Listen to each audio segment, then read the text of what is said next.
you for being here bright and early today, this morning. Diwali is around the corner, so we thought it would be great to get you ladies together and bring the spotlight to some of the amazing Indian culture inspired brands that we have on LOOQAL. Around the table, I'm the one person who's not of Indian origin, but I totally love individually what each of your brand brings to the consumer. Perhaps we'll start with a round of introductions. So maybe we start with Vibhuti, who is the founder of Kach Vibhuti.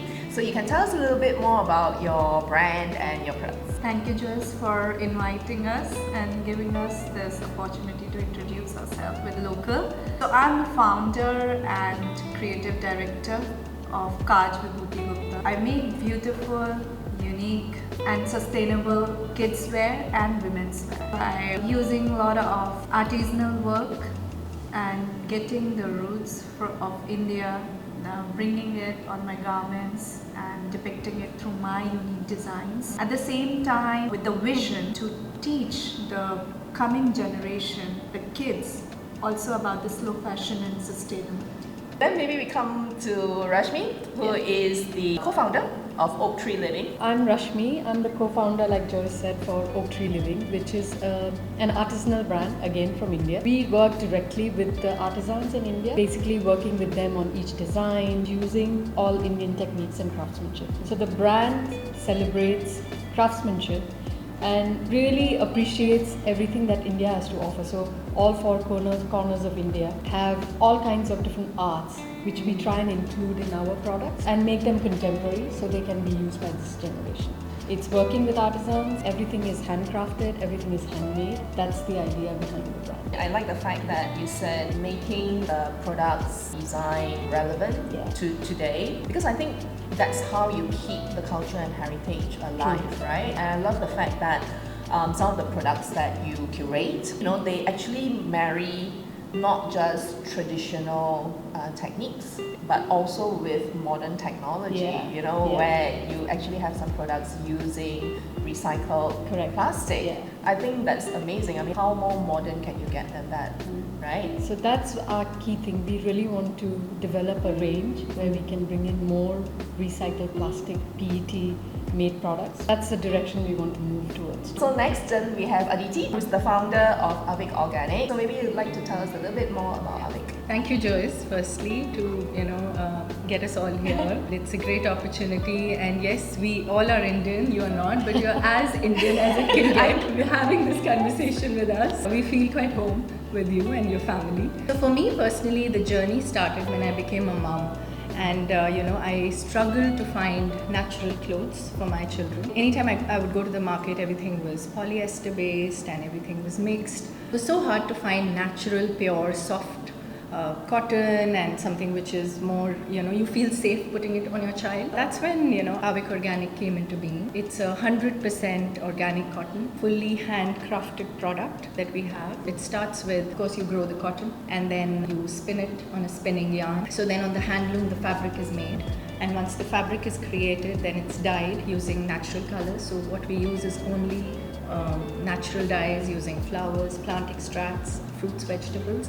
It's really nice. I mean, if you spend time looking at the process, it's so satisfying and so nice to just relate to it, that how everything is done with hand. Finally, once the dyeing and the colors come onto the fabric, we use this age-old Indian art form of hand block printing. Culturally and traditionally, India has been into hand weaving and hand spinning. I feel happy that I'm able to contribute something to bring this art back and also contribute to getting the artisans and the workers some sort of livelihood. You made quite a few very valid points, which is looking at the entire circularity of as a business owner, right? So not just producing designs or products that are beautiful, that are of quality, but prior to that, who are we contributing towards the livelihood of artisans, also contributing to the conservation of heritage,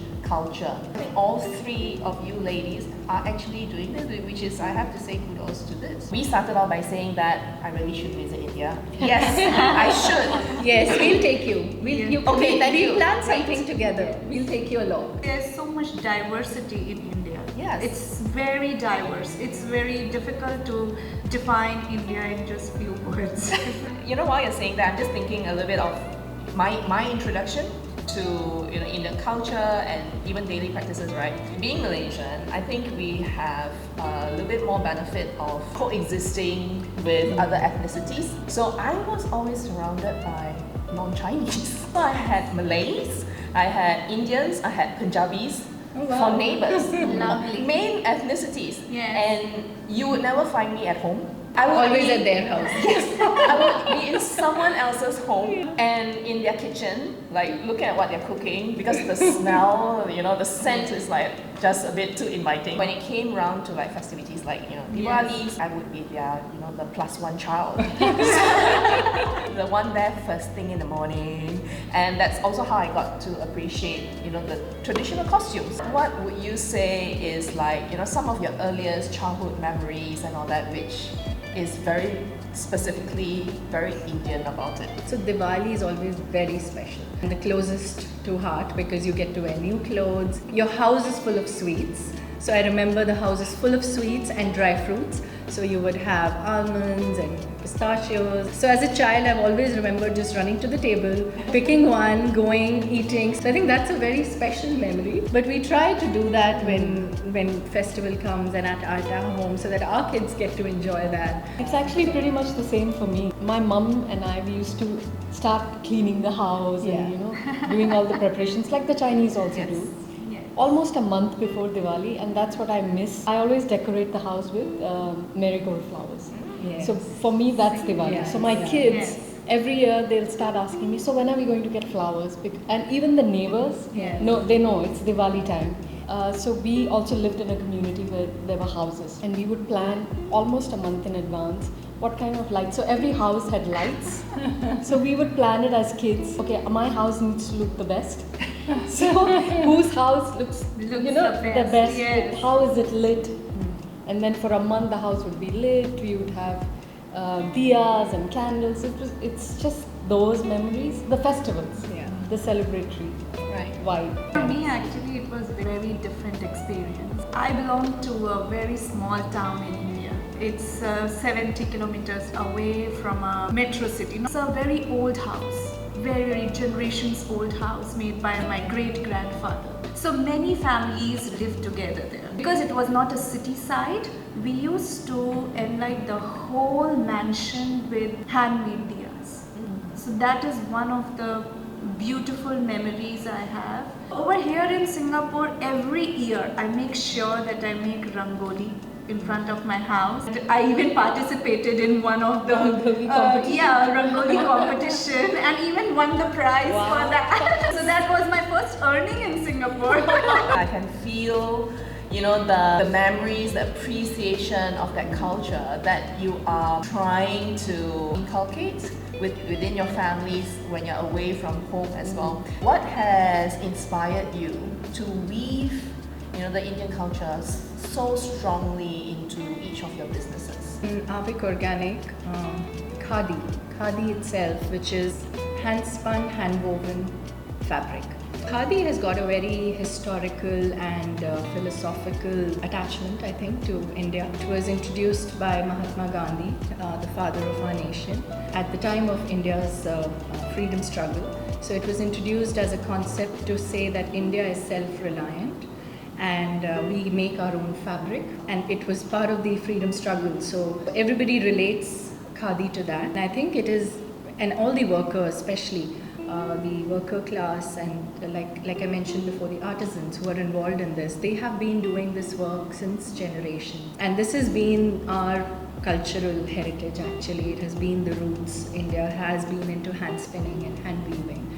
Avik Organic is trying its best to get in those aspects. I feel happy and it's very satisfying to me. I agree. We started off the conversation by saying culture, heritage, they really need to be preserved and conserved.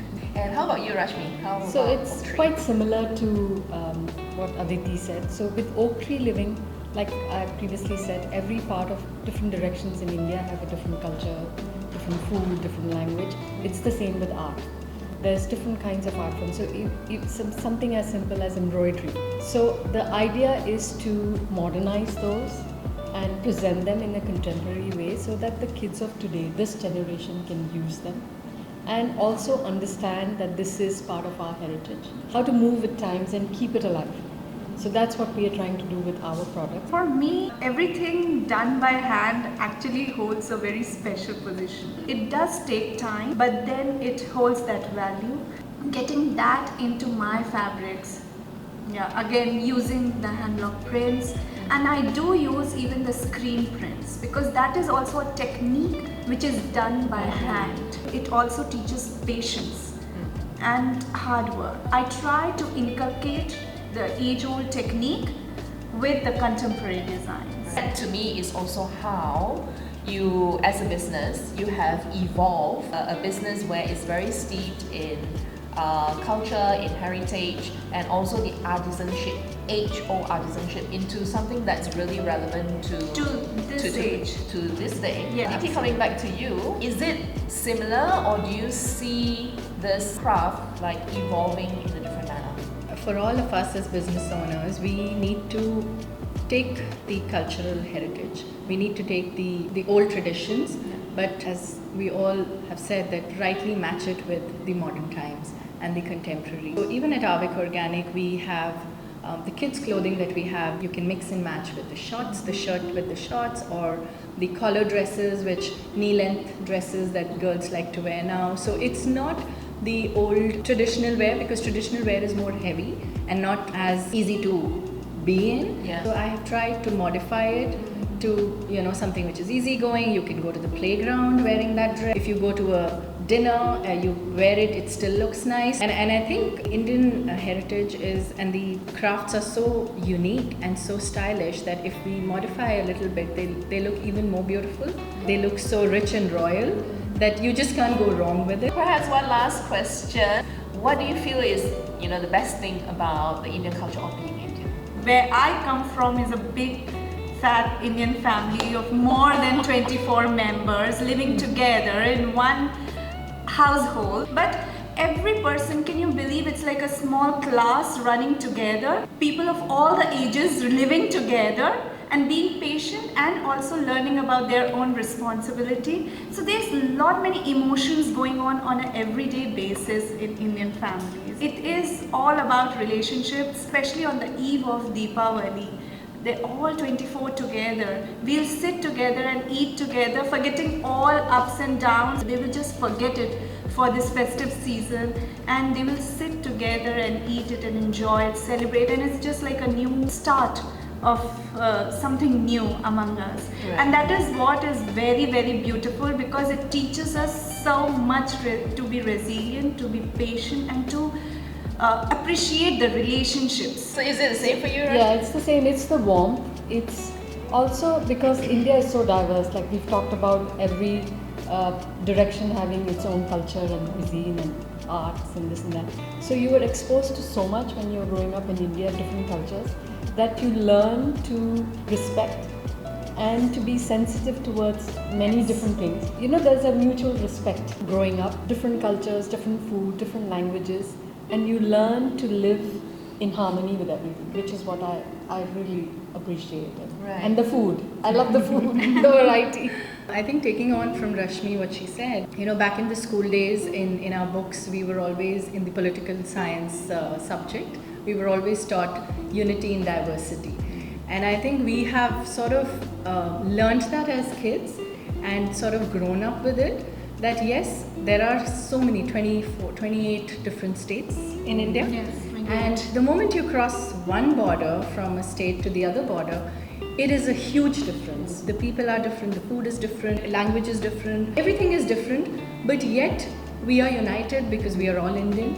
And that's the spirit we've grown up with. And I think it's always that spirit of accepting others. I think all that has made us much more ready to go out in the world and accept people of all colors, of all age and different cultures. I think because of that, we all sitting here in Singapore, none of us belong to Singapore, but we all accept the multi-diversity that Singapore brings. I think there is no comparison to any other country apart from Singapore, which is so diverse, and I think we are blessed to have that. That's why actually we are here in Singapore for so long. It's like a second home. It's good that you feel at home and you find your own community, but also for us who are non-Indian, I think what we appreciate is also that sharing, that you're including us in your experiences, in your celebrations. We thank you so much, ladies, for sharing your lovely, lovely stories. As I said, that just encourages me to